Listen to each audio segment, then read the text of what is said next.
अस्सलाम वालेकुम। अॼु असां यूनिट 3 जी लैंग्वेज प्रैक्टिस जे स्टार्ट कंदासीं। यूनिट 3 जी लैंग्वेज प्रैक्टिस में असां सभिनी खां पहिरीं पढ़ंदासीं कंडीशनल सेंटेंस। कंडीशनल मीन्स अहिड़ा सेंटेंस जिन में ॿ जुमिला हूंदा, हिकिड़ो प्रेज़ेंट में हूंदो ऐं ॿियो फ्यूचर में हूंदो, यानी मुस्तक़बिल में हूंदो। First conditional sentence, these are sentences where one thing happen and only the other thing will happen. If one thing happen, मतलब त हिकिड़ी शइ तॾहिं थींदी जॾहिं ॿी शइ हैपन। हिकिड़ी शइ अगरि थींदी त ॿी शइ वरी फ्यूचर में हैपन थींदी, यानी मुस्तक़बिल में उहा शइ थींदी। यानी हिकिड़ो टेंस अगरि तव्हांजो प्रेज़ेंट में आहे त ॿियो तव्हांजो फ्यूचर में हूंदो, कामा खां पोइ वारो। In such sentence, the verb in the if clause यानी शक, is usually in present tense. If means जेकॾहिं, यानी शक वारी ॻाल्हि आहे। ही का शइ जेकॾहिं असां ही शइ कंदासीं त हुनजो आउटकम ही ईंदो, हुनजो रिज़ल्ट ही ईंदो। इफ जेकॾहिं clause is usually in present tense, यानी जेकॾहिं सां गॾु जेको बि जुमिलो हूंदो उहो हाल में हूंदो।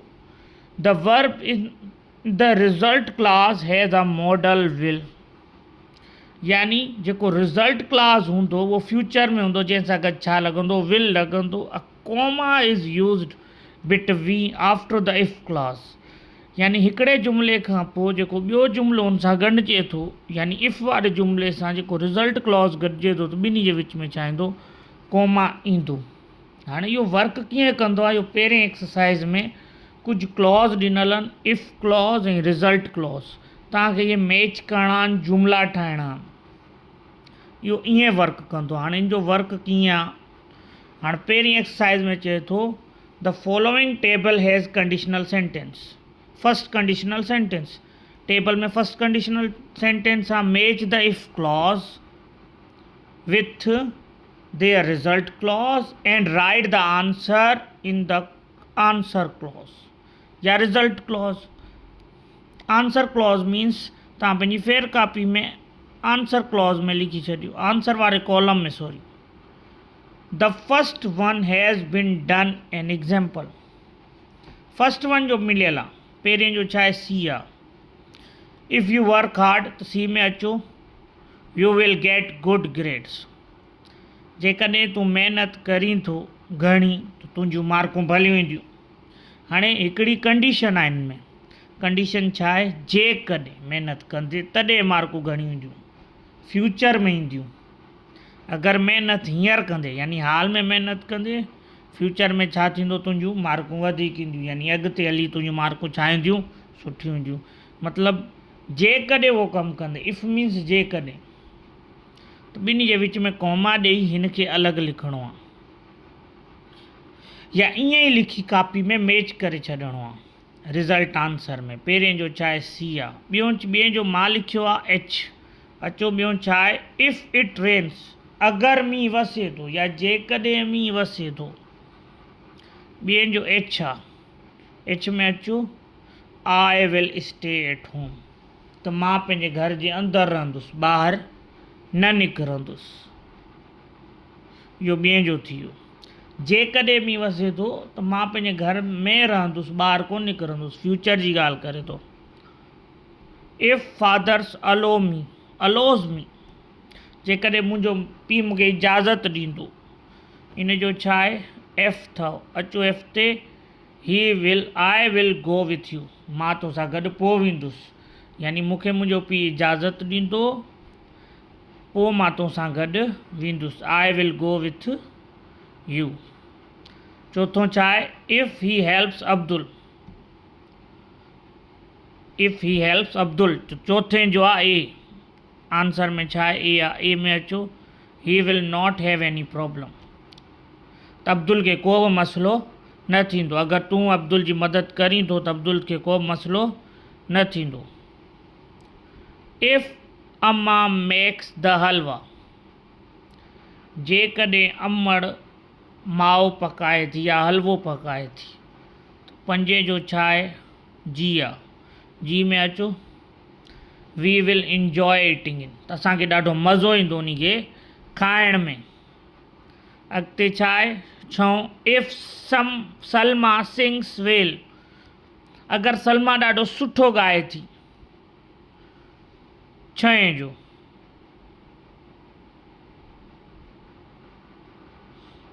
हिन मां लिखियो न आहे पर अचूं था छहें जे, जो बी आहे, she will win the singing competition, थू कॉम्पिटिशन खटी वेंदी। त छहें जो बी आहे, हिते मां लिखी बि छॾियां थो गैप में।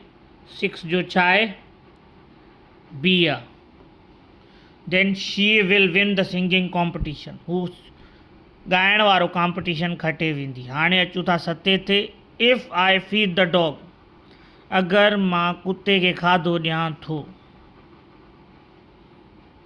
तो 7 जो ई आहे, it will take care of my house, लाज़मी कुते खे घर जे ॿाहिरि पालींदो, हू इन जे घर जी हिफ़ाज़त कंदो। Then it will take care of my house, हू मुंहिंजे घर जी हिफ़ाज़त कंदो।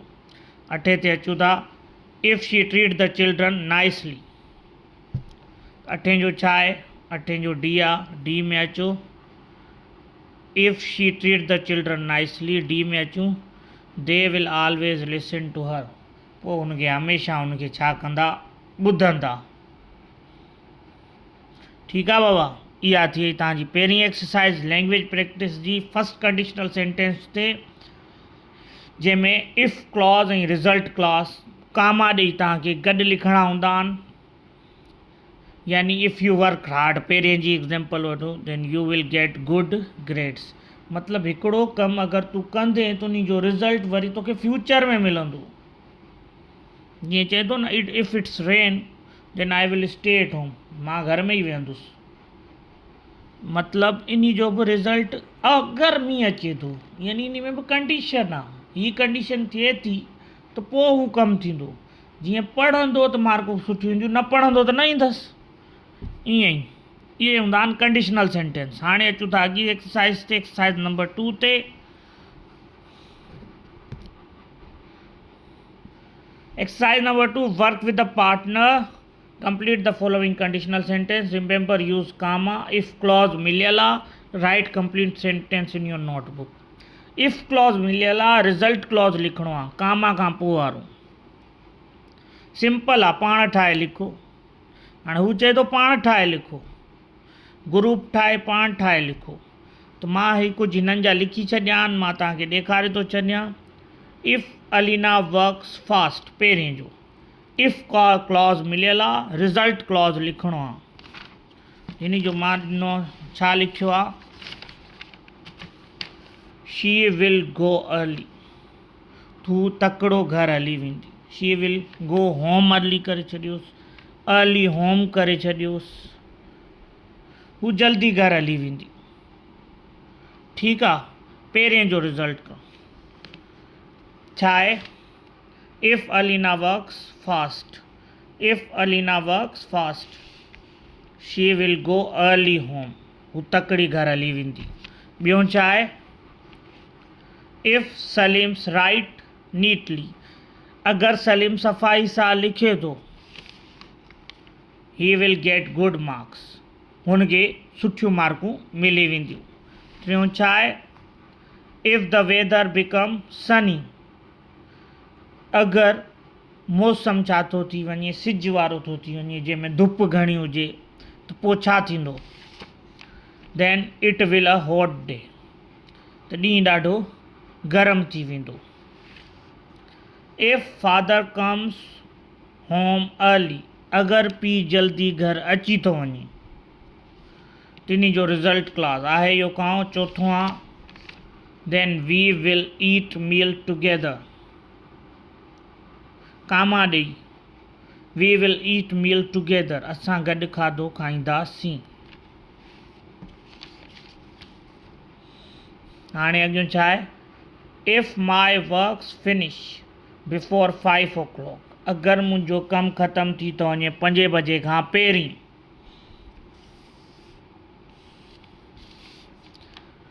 आई विल मीट विथ यू, त मां तोसां मिलंदुसि। मां तोसां मुलाक़ात कंदुसि।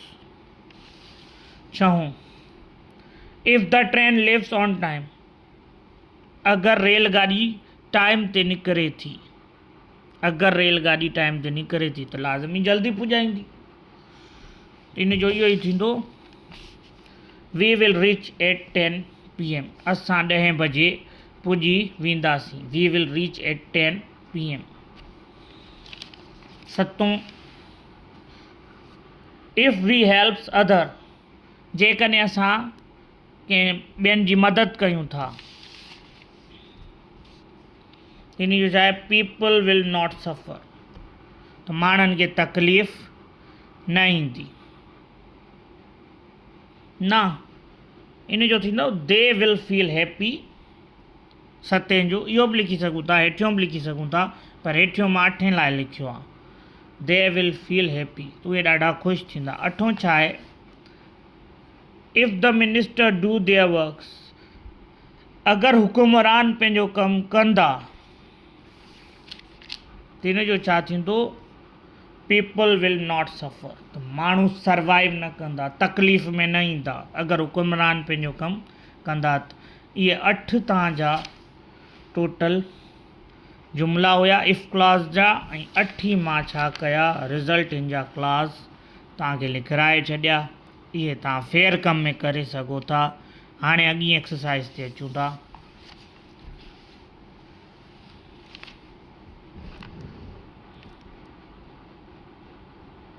टी एक्सरसाइज़ कम जी न आहे, छॾे ॾियोसि। चौथी एक्सरसाइज़ में चए थो, follow the pattern to complete the chain story below at least 3 more sentences। हेठि हिकिड़ी स्टोरी गिवन आहे, इफ़ क्लॉज़ बि यूज़ थियल आहे, रिज़ल्ट क्लॉज़ में छा यूज़ थियल आहे, त चए थो उन खे मज़ीद कंप्लीट कयो 3 ॿिया जुमिला ॻंढे, इफ़ ऐं रिज़ल्ट क्लॉज़ वाला। तो ये 3 ॿिया जुमिला मां ठाहे छॾिया आहिनि। पहिरीं थी स्टोरी पढ़ूं, छा आहे, the boy said because U miss हिज वैन, यानी हिकिड़ो छोकिरो ॾाढो मायूस आहे छो तुंहिंजी गाॾी छा थी वई आहे, हू वैन ताईं न पुॼी सघियो, जेका वैन उनखे खणंदी हूंदी रस्ते मां। If his van does not come to pick him, अगरि हुनजी वैन उनखे वापसि नथी खणणु वञे, हाउ विल ही गो होम, हू पंहिंजे घर कीअं वेंदो। इन ते कुझु जुमिला आहिनि। If he goes home on foot, अगरि हू पंधु वञे थो, he will not reach home on a time, तू घर तकिड़ो न पुॼी सघंदो।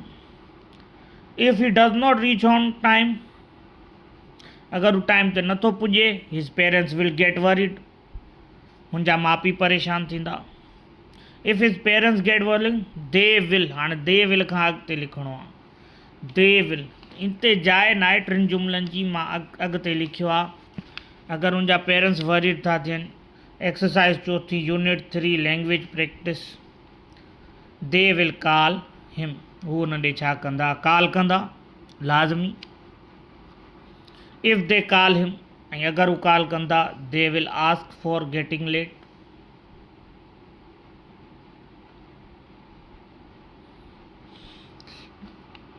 अगरि हू कॉल कंदा तो पुछंदा, बाबा तूं देर सां छो आहीं। And if he say about us, यानी असां तोखे हुनखे छॾे निकिरी वियासीं वैन ते, then they will angry on us, तूं असां ते छा थींदा, नाराज़ थींदा, त तव्हां पाण अची वियो, हू वैन में न वेठो ऐं तव्हां पोयां निकिरी आयो, घटि में घटि हिकु ॼणो बीहे असां गॾु। थी वई 4 एक्सरसाइज़ बि थी वई लैंग्वेज प्रैक्टिस जी। अॻी ते अचूं था लिंकिंग वर्ड्स, कंजक्शन आहिनि कुझु, बट ऐं एंड, इहे कनेक्ट कंदा आहिनि ॿिनि जुमिलनि खे। या मज़ीद पोइ नेक्स्ट एक्सरसाइज़ में लैंग्वेज प्रैक्टिस में असां कंदासीं। अल्लाह हाफ़िज़।